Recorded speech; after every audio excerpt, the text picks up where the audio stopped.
What's going on, guys? This is Ors, and today I'm going to be doing a deck profile on worms.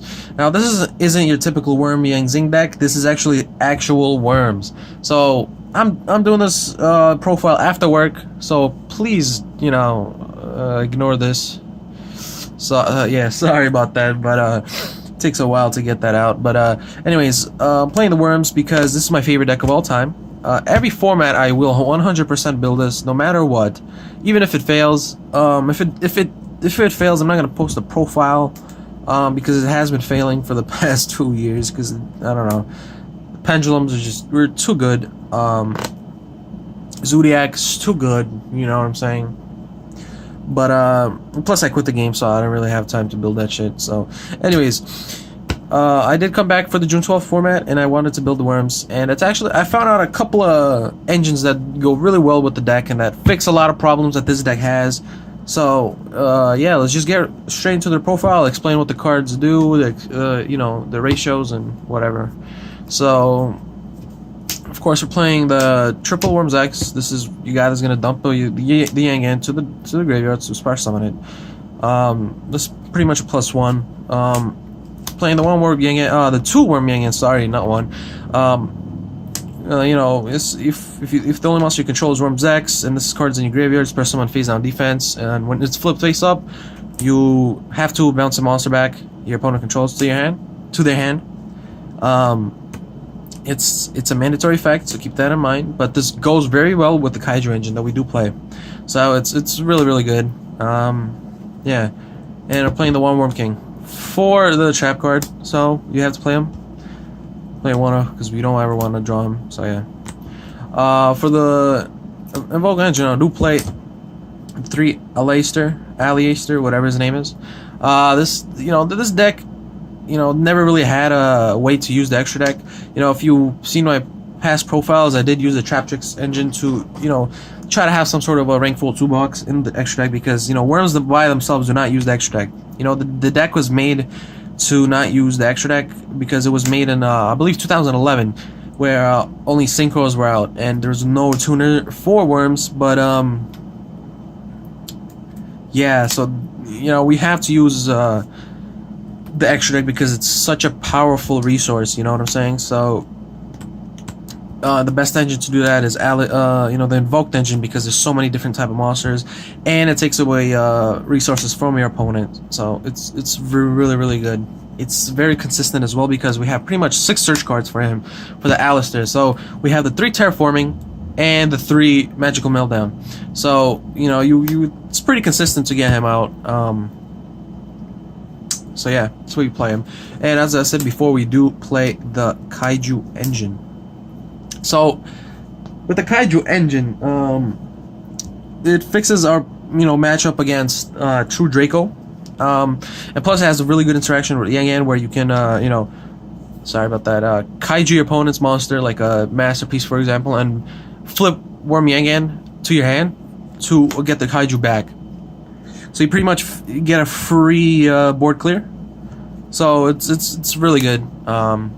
It's pretty much insane. Plus, for the invoked engine, they're the attributes. We don't have the fire, sadly, but people play ghost ashes, so it's not really hard. For the last 3 monsters I do play is 2 ghost chicks, ghost ogres, sorry, and and one maxi, because it's like pretty much the best hand trap in the game. I don't have the ash blossoms. Even if I did, I would not play them because they don't really do much for your deck. The Ghost Ogres get rid of the monsters, which is the most important part, and against True Draco, you get rid of the diagram instead of ashing the diagram, which they can just activate next turn. Against Zoo, you get rid of the monster, as I said again, and against True King Dino, you can just pop their Denglong if they don't run the Yang Zing engine. Even if they do, they just get a Herald. But they don't get the Calamity, so it's pretty easy to get over, to be honest, since you do play the Kaiju engine, so it's not that hard. So, but yeah, Ghost Ogre, I feel like, I haven't really tested with the Ghost Ash because I don't own one, because them shits is expensive. I had to waste, almost $200 on diagrams when they came out, so yeah, I was kind of broke since then. Not really broke, but I just didn't want to spend more money. than I already had. But yeah, anyways, that's it for the monsters. There's 16 monsters. Would not change anything about the monster lineup. You know what I would recommend: play test with 2 ghost ashes instead of the ghost ogres, and tell me how it went. Maybe it was better. You know, I've seen people play ninjas, but I haven't really tested that either because you know I don't own the ninja engine. And I did try the trap tricks engine. I tried the hands. I tried, you know, the dino, fossil dino. You know, they're all really slow. The fossil dino is actually pretty good. You know, is in the side deck, of course, because of the fact that you know, pretty much against Zoo you pretty much auto win because it's usually me face down, so they can't pop with Trident. So you know, once they attack, you flips up, you know, you show your opponent's board, then it gets banished maybe by Whiptail or some shit, but you know, still you pretty much destroy their whole board at that point. But I would not main the card. It's pretty slow. But yeah, so 16 monsters is where you want to keep it. So yeah. For the spells, of course, playing the triple terraforming, best card in the game right now. It searches out diagrams, it searches out everything you fucking need. It's probably getting hit on the next ban list. Sadly, but yeah, you know, thank True Draco for that. Or Dragonic Diagram, sorry, because that's not the only deck that uses it. Of course, playing the triple magical meltdown, it searches your Alistair, and it you know, prevents you from getting a Solemn Warning when you're trying to do a fusion summon. So it's really good. Playing the double invocation, of course, it's the cards you're going to be fusing along with, and you know, usually people told me to run third one, but I don't agree. You know, everybody else runs 2 because of the fact that, you know, it's searchable, you know what I'm saying, and it's recyclable. You don't need 3. It's not a Shadow fusion, you know. So you just run 2 because it's very easily recyclable. The only problem I went to and ran into a lot is people cited Cosmic Cyclones against this. So you know, when I play the invocation and I don't have the magical meltdown, they just Cosmic Cyclone this. Now, like, it won't negate the effect of this, but it will banish it, so you can't recycle it. So you're gonna have to actually draw into another Alistair to search it out, or hard draw it into this. So, and if they banish both, I mean, your engine is pretty much, you know, useless, because there's no way to get this back from the banish zone. So, yeah. For the rest of the spells, playing the double Kaiju Slumber. Pretty much the best board clear in the game. You gotta run, it's a search card and a freaking board clear. It's pretty good. Playing the double Twin Twister just in case, you know, like back row or against like a diagram or whatever, because you do run into back row a lot, so you do want to clear it out. So, you know. And for the final spell, playing the Wonder Geki just for a board clear, because this deck does not have like any board clears and the monsters. You would inherently lose to like a lot of spammable decks, and if you don't have like an out to the big board, you pretty much lose. That's why we play the Kaiju engine with the Kaiju Slumbers and stuff like that. So yeah. For the traps, we're playing the triple W Nebula Meteorite. If you don't know what this does, which a lot of people probably do not, after this card resolves, you know, after you activate it and it resolves, you flip up all face down monsters face up. So all your flip effects trigger. So Yang gets triggered. And maybe, you know, I don't know what other flip effect monsters are in the game, but yeah. So at the end of the turn, the discard was activated. You flip all reptile monsters that you control face down, draw a card for each, and special summon a level 7 or higher a reptile from the deck. So the combo that you're gonna be doing a lot is it's a 2-card combo, I guess. It's not really a combo, but it's just like interaction. So you normal summon the Worm Zex, you pitch the Yang from the deck, you activate Yang to special summon him in defense, you set this card. You know, for example, if your opponent normal summons Ratpier, right?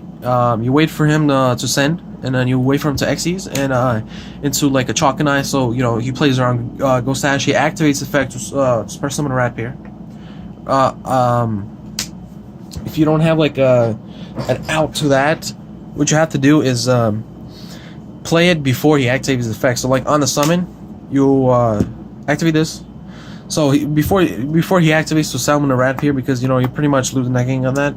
If he activates, you flip this face up, you bounce the Xyz, and you know if they don't have a follow up, you flip both of these face down, you draw 2 cards, and you summon a Worm King from your deck. So they don't really have follow up for the play, which they probably do, but you know it happens occasionally where they don't.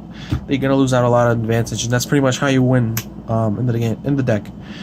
So you know if you open up 2 of these, right? You know, because it's not a once per turn of card, right? So you can activate both of them, but you do have to have something to change face up. Just keep that in mind. So you play the Zax, you know, you play the first one, you special summon the Worm King.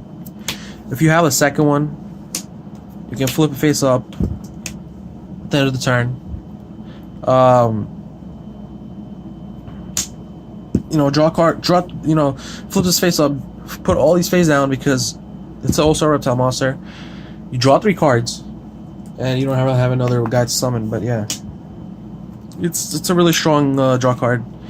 That's why we run a good amount of traps in the deck, because you can reliably draw into that and other cards.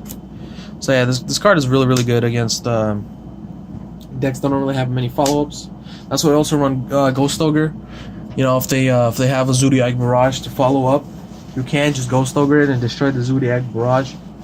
So they didn't really have anything to follow it up with. So it's really good. I like this a lot. Love this card. Love the deck. Of course, what can you say? Rambling on, sorry. This is not a budget deck profile, so please keep that in mind. You have to play the 3 Solemn Strikes. The card is freaking insane. You have to run it. You know, it stops pretty much everything you need besides Masterpiece. If they tribute the trap, but like, it's just really insane. This card is insane. You have to run it. I'm playing the 3D barrier against Zoo. Maybe Pendulums. Maybe, you know, against, you know, mirror match. I mean, as in like an Evoked. Call Fusions or something. So yeah, it's really good. You have to run it. And for the last 2 traps, I'm playing the Torrential Tribute. Sorry for the comment. You have to run the Torrential because you have to have a board clear or an interruption during your opponent's turn.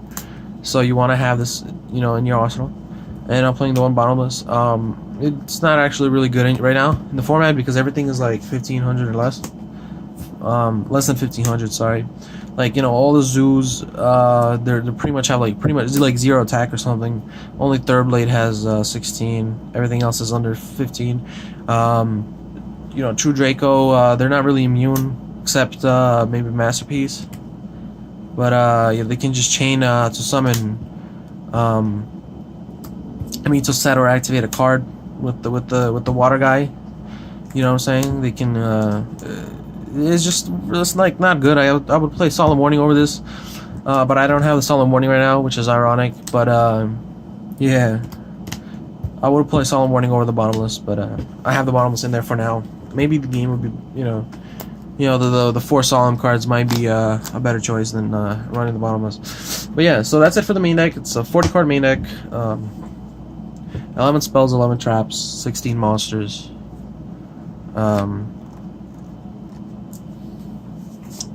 I lied. What am I talking about? I don't think that's... What am I talking about? Hold on. It's 11.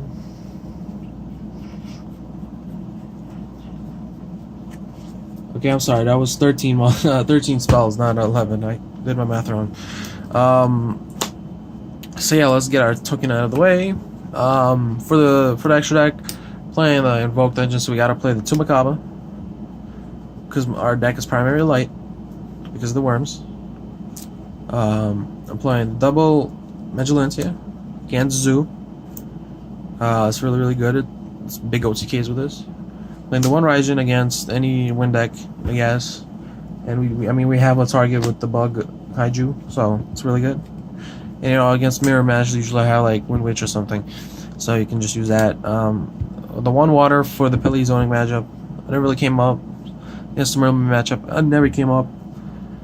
But yeah, and I'm playing the Purgatorio. This actually came up the most because of the fact that I get Ash Blossom like every freaking game. It's pretty insane, but this card comes up a lot when your opponent plays like Zoo or something. You just poke a lot for game. So that's it for the fusions. For the XCs, I'm playing the 1 King of the Feral Imp. It's pretty much just to search out your Worms deck, you know, like once in a blue moon. You don't really ever use this card. You don't really go into the rank 4s that much. especially into this guy, but you do have him as an option if you need him. Playing the One Dweller because you know, against True Draco, True King Dino, it's really good. Tornado Dragon for the back row. It's pretty much the best XCs right now in the game. The one Dark Rebellion XC's Dragon, it's against, you know, big guys. I don't know. I don't really make them. I don't really make anything outside of Dweller and Tornado Dragon, and maybe the Utopia guys. So I'm playing the one Castel just to spin stuff back. One guy got Cowboy, never came up. I'll probably take him out for something else. And I'm playing the Utopia package, you know, because it comes up a lot. You know, against Zoo. You know, you just, if they have a whip tail equipped, or try to equip with a whip tail, you can just run it over without having no problems. So yeah, that's it for the deck profile, guys. I do enjoy this deck a lot. I will take it to locals, like an actual tournament, not just play testing. And I will do kind of a deck report and, you know, see if I change something, you know, see if I you know, try pretty much do any changes to this deck. So yeah, thanks for watching, guys. You know, stay tuned for a Wind Witch invoked deck profile. I mean, it's kind of like standard, I guess. It's nothing really special, but I will make the deck profile because I do have the deck all ready to go. So yeah, thanks for watching, guys, and I will see you guys next time.